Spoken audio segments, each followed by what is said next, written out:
Everyone, तो आज मैं आपके लिए चैप्टर समरी लेके आ गया हूँ द इंडिगो चैप्टर की। तो मैं आपको बता दूँ फटाफट 7-8 मिनट में इसको पढ़ेंगे। देखो मैं ज़्यादा एक्सप्लेनेशन इसलिए नहीं दे सकता, एग्जाम का कम समय, 2 दिन बचे। आपको एक ओवरऑल व्यू दे रहा हूँ कि हाँ ऐसा ऐसा इस चैप्टर में हुआ था। तो ये है लुई फिशर, ये है इनके द्वारा लिखी गई किताब the life of Mahatma Gandhi. तो उन्होंने किताब लिखी 1942 में। ये महात्मा गांधी जी के पास आए अहमदाबाद उनके आश्रम पे और बोलते हैं कि मैं आपके ऊपर किताब लिख रहा हूँ। ठीक है, अब किताब को लिख रहे हैं, ठीक है, गांधी जी कह रहे हैं ठीक है लिख दो, कोई बात नहीं। तो यहाँ से इन्होंने जो किताब लिखी the life of Mahatma Gandhi, उसी का एक एग्जर्प्ट लिख भी सकते हो आप, अंश, उसी का एक अंश है दोस्तों द इंडिगो। चैप्टर थोड़ा बड़ा है तो इसको मैं फटाफट समझाने की कोशिश करता हूँ। देखिए ज़रा, ये तो आप पढ़ ही लोगे। अब ज़रा मेन यहाँ पर कुछ वर्ड्स दिए हुए हैं, पीडीएफ आप मांग लेना, मुझे व्हाट्सएप कर दूंगा मैं आप लोगों को। ठीक है, अब ज़रा देखो आप, इंपॉर्टेंट चीज़ क्या है इसमें। ये कैरेक्टर बहुत इंपॉर्टेंट है जो है Rajkumar Shukla, Indian freedom fighter and one of the social reformer में इनका नाम आता है। इन्होंने इंडियन फ्रीडम फाइट, बोलते ना कि बूंद बूंद से घड़ा भरता है, तो ऐसे कई ऐसे लोगों के सेक्रीफाइसेस और बलिदान की वजह से आज हमें फ्रीडम मिली है। रिजोल्यूट होता है, एक क्वेश्चन भी बनता है, what do you think of Rajkumar Shukla, या फिर why Rajkumar Shukla was a resolute. वो एक दृढ़ निश्चय, मतलब उसने जो ठान लिया वो करके दिखाया। तो he is an inspiration to all those who are fighting for justice and freedom. तो जो लोग जस्टिस और फ्रीडम की लड़ाई दे रहे हैं उनके लिए इंस्पिरेशन है। अब आप इस कहानी को इतनी चीज़ों में समझिए। एक्चुअली क्या होता है, जरा सर वाइट बोर्ड देंगे थोड़ा सा, देखें ज़रा क्या होता है। 1915 में गांधी जी अफ्रीका से भारत लौटते हैं। ठीक है, 16 दिसंबर 1916 में दोस्तों क्या होता है, एक कांग्रेस का अधिवेशन होता है। कहाँ पर? लखनऊ में। ठीक है, लखनऊ में होता है दोस्तों। कहाँ पर? लखनऊ। तो इस अधिवेशन में गांधी जी आए होते हैं। ठीक है, कांग्रेस का अधिवेशन चल रहा होता है। वहीं एक व्यक्ति और आया होता है, इसमें 230 देखो ये लिखा हुआ है, मैं आपको बताऊंगा। ये कैंडिडेट्स थे वहाँ, जो प्रतिनिधि थे ना, अलग अलग प्रांतों के प्रतिनिधि आए हुए थे। डेलीगेट्स कह सकते हो आप, DELEGATE। तो क्या होता है जरा देखो, यहाँ पर मैंने आपको दिखाया हुआ है कि एक्चुअली में ये जर्नी है कि राजकुमार शुक्ला ने गांधी जी को कहाँ कहाँ फॉलो किया। तो सबसे पहले लखनऊ में ये मामला बैठता है, राजकुमार शुक्ला भी हैं वहाँ, बहुत सारे डेलीगेट्स भी आए हुए हैं। और उन डेलीगेट्स के बीच में एक गांव से एक पेजेंट कह लो या एक फार्मर कह लो, जिसका नाम है राजकुमार शुक्ल, वो भी आया हुआ होता है दोस्तों। तो सबसे पहले वो लखनऊ में गांधी जी से मिलता है, अपनी समस्या बताता है। समस्या क्या कि एक्चुअल में ये लोग जो नील की खेती करते थे, नील की खेती करते नहीं थे, करनी पड़ती थी इन्हें। तो वहाँ पर कट चलता है दोस्तों। कट मतलब जैसे हमारे यहाँ बीघा होता है, ऐसे ही बिहार उस तरफ जो चंपारण जो जगह है वहाँ पर कट चलता है। तो वहाँ 20 कट में 1 बीघा होती है। तो अंग्रेजों का ऐसा कहना था कि 3/20 मतलब 20 में से 3 बाट वो हैं उस पर नील उगाएं, इंडिगो की खेती करें। लेकिन उस समय क्या हुआ, शुरुआत में सब ठीक चला, फिर बाद में क्या है कि भैया आर्टिफिशियल इंडिगो की खोज हो जाती है। तो ये चीज़ उनको बहुत महंगी पड़ने लगती है। तो इनका दिमाग खराब होता है, किसका? ब्रिटिशर्स का। तो वो टैक्स बढ़ा देते हैं या अनाप शनाप उनसे लूटने लगते हैं। तो बहुत अत्याचार बढ़ जाता है इन किसानों के ऊपर। और इंडिगो जहाँ एक बार उग जाए दोस्तों, वहाँ दूसरी फसल 2-3 साल तक तो चांस है ही नहीं। और जब जमीन धीरे धीरे अपनी फर्टिलिटी भी खो देती है। तो इन किसानों के लिए तो मरना ही था। तो वो चाहता था कि गांधी जी एक महात्मा आए हुए हैं जो लोगों की सुनते हैं और उनकी अंग्रेज सुनते हैं। तो इस वजह से वो गांधी जी से मिलना चाह रहे थे। तो सबसे पहले लखनऊ जाते हैं। बिजी व्यक्ति तो इतना ध्यान नहीं देते, बोले किस किस की समस्या सुनेंगे, मेरे पास और भी बड़े काम हैं। तो लखनऊ से जब वापस कानपुर आ रहे होते गांधी जी, ये राजकुमार शुक्ल जी कहाँ पहुँच जाते हैं? कानपुर भी पहुँच जाते हैं।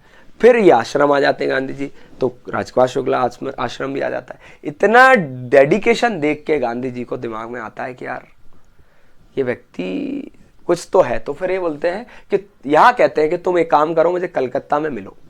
तो ये फिर कैलकाटा जाते हैं और कैलकाटा में गांधी जी से मुलाकात करते हैं और गांधी जी को पूरी सारी व्यवस्था है कि भैया क्या क्या सिस्टम वहाँ चल रहा है, कैसे अंग्रेजों का अत्याचार हो रहा है इन किसानों के ऊपर।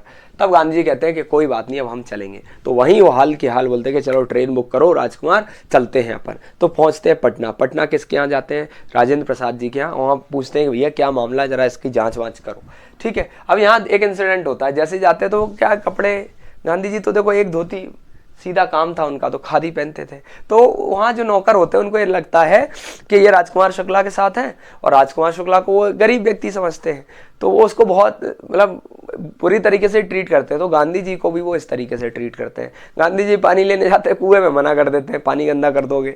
तो उनको ज़मीन पे ही बिठा दिया जाता है। तो बहुत इल बिहेवियर यहाँ पर इल मैनर्ड जो उनके सर्वेंट होते हैं इस तरीके का व्यवहार उनसे करते हैं, जो कि एक कहानी दिखाती है कि अगर आप बहुत सिंपल रह रहे हो तो मतलब लोग आपकी कदर नहीं करेंगे। फिर वो कहाँ जाते हैं, मुजफ्फरपुर पहुँचते हैं मलकानी जी के घर, और वहाँ वो निर्णय लेते हैं कि अब हम चंपारण चलेंगे। और यहाँ पर काफ़ी लोग आ जाते हैं। मलकानी जी जब लेने जाते हैं उनको, तो प्रोफेसर होते हैं एक्चुअली ये, तो अब सारे कॉलेज वॉलेज के लड़के, काफ़ी भीड़, और गांव के लोग भी उनको देखने आते हैं कि महात्मा आए हैं। और फाइनली 15 अप्रैल 1917 को गांधी जी कहाँ पहुँचते हैं, चंपारण। और यहाँ पर एक जगह है मोतिहारी, ठीक है, चंपारण के आगे एक जगह है मोतिहारी, जहाँ ये सारी चीज़ें शुरू होती हैं।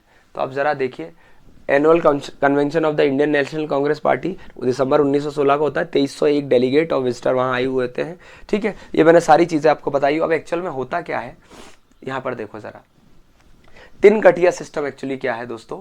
तीन गठिया मैंने बताया था 3/20, दैट मीन्स अगर निकाला जाए तो 15% हिस्सा पर जमीन पर उनको क्या उगाना था, नील उगानी थी। तो ये पूरा अत्याचारों की कहानी अंग्रेज की, भैया किस तरीके से उनके ऊपर अत्याचार किया जा रहा है। तो फाइनली क्या होता है, गांधी जी वहाँ पहुँचते हैं। मामला क्या बैठता है वहाँ कि जब गांधी जी आते हैं तो एक आध कोई किसान के साथ बदतमीजी या अंग्रेज थोड़ा मारपीट भी कर देते हैं। तो गांधी जी उस जगह चले जाते हैं। अब जाते हैं तो उनको एक ऑर्डर लिखवा के दे देता है वहाँ के जो अंग्रेज जो मेन कमिश्नर या कोई रहा होगा, तो बोलता है गांधी जी आप वहाँ मत जाइए, नहीं हम आपको हिरासत में ले लेंगे, मामला बिगड़ सकता है। तो गांधी जी नहीं मानते, बोले मैं नहीं सुनने वाला, कर दो, आप बंद करना है। तो गांधी जी को कोर्ट से समन आ जाता है कि भैया अब आप कोर्ट में आइए, आप अवहेलना कर रहे हैं आदेश की। तो गांधी जी कहाँ पहुँचते हैं, कोर्ट पहुँचते हैं। और जैसे ही किसानों को पता चलता है तो सारे किसान, पूरा इतना जन सैलाब उमड़ता है दोस्तों वहाँ। तो वहीं से आपने सुना हो सिविल डिसोबीडियंट मूवमेंट, ये सारे यहाँ रूट जो थी इन सारे आंदोलनों की, वो यही इंसिडेंट था दोस्तों। ये बहुत इंपॉर्टेंट है। तो फिर जब कोर्ट में ये बात आती कि भैया क्या क्या है, तो गांधी जी ने बताया कि ऐसे ऐसा सिस्टम है, सारी चीज़ें अंग्रेज जो है किसानों के साथ बहुत गलत व्यवहार कर रहे हैं। अंग्रेज तो यहीं साथ में लैंडलॉर्ड्स भी हैं, वहाँ जितने भी जमींदार हैं, ये भी बहुत गलत चल रहा है सिस्टम। बोले कुछ भी चल रहा है, टैक्स अननेसेसरी मतलब वसूल रहे हैं, और उनको बेचारे को कुछ रेवेन्यू जनरेट नहीं होता। तो बोले हमें तो कंपनसेशन चाहिए मालिक, हम नहीं जानते हमारे किसानों की ज़मीन जो बर्बाद हुई है, उनकी मेहनत, उनकी चीज़ें, उसके लिए कंपनसेशन चाहिए। और फाइनली देखिए क्वेश्चन भी बनता है दोस्तों, मैं दिखाता हूँ आपको यहाँ। ये देखो बड़ा कमाल का क्वेश्चन है, ठीक है। ये देखिए ज़रा कि why did the peasant pay the British lander as rent, मतलब देखो 15% वो देते थे, ठीक है। अब 15% मतलब वो 3/20 देना होता था। अब इसमें क्या था कि एक क्वेश्चन बनता है कि गांधी जी बाद में मान क्यों गए। अब इस समय वहाँ क्या वकील थे दोस्तों, बहुत सारे लॉयर्स थे।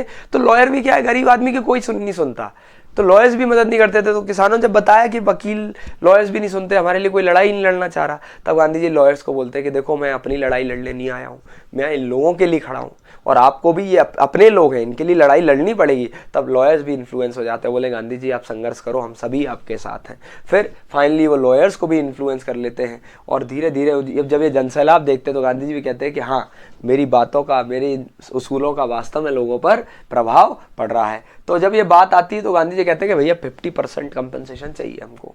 कितना परसेंट, कम से कम 50% कंपनसेशन चाहिए। ये सारे क्वेश्चन मैं आपको अलग चैप्टर में दिखाऊंगा। तो वो बोलते हैं नहीं 50% तो नहीं दे सकते हम आपको एक काम करेंगे 25% दे देंगे।